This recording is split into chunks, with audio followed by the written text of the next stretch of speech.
জানো চিপু, ঘুমাতে পারি না সারা রাত ধরে, বুকের ভিতর কেমন জানি করে।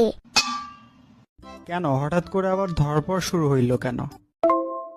তাকে নিয়ে চিন্তা করতে গিয়ে চিন্তায় পড়ে গিয়েছি। কি এমন জিনিস নিয়ে চিন্তা করছো শুনি? তুমি সেই নিউটনের হারাতন বললে না? তো কি হয়েছে? নিউটন কি এটা কি কোনো বিদেশের খাবারের নাম? এটা কি বাজারে কিনতে পাবো আমি? যদি পাওয়া যায় আমার জন্য 3টা কিনে এনো। আরে ওইটা কোনো আইসক্রিম না, ওইটা একটা বিজ্ঞানীর নাম। যার কোনো জ্ঞান নাই তাকে পাগল বলা হয়। তাহলে নিউটন কি পাগল নাকি? হ্যাঁ বলছে তোমাকে, বিজ্ঞানী মানে হচ্ছে গবেষক।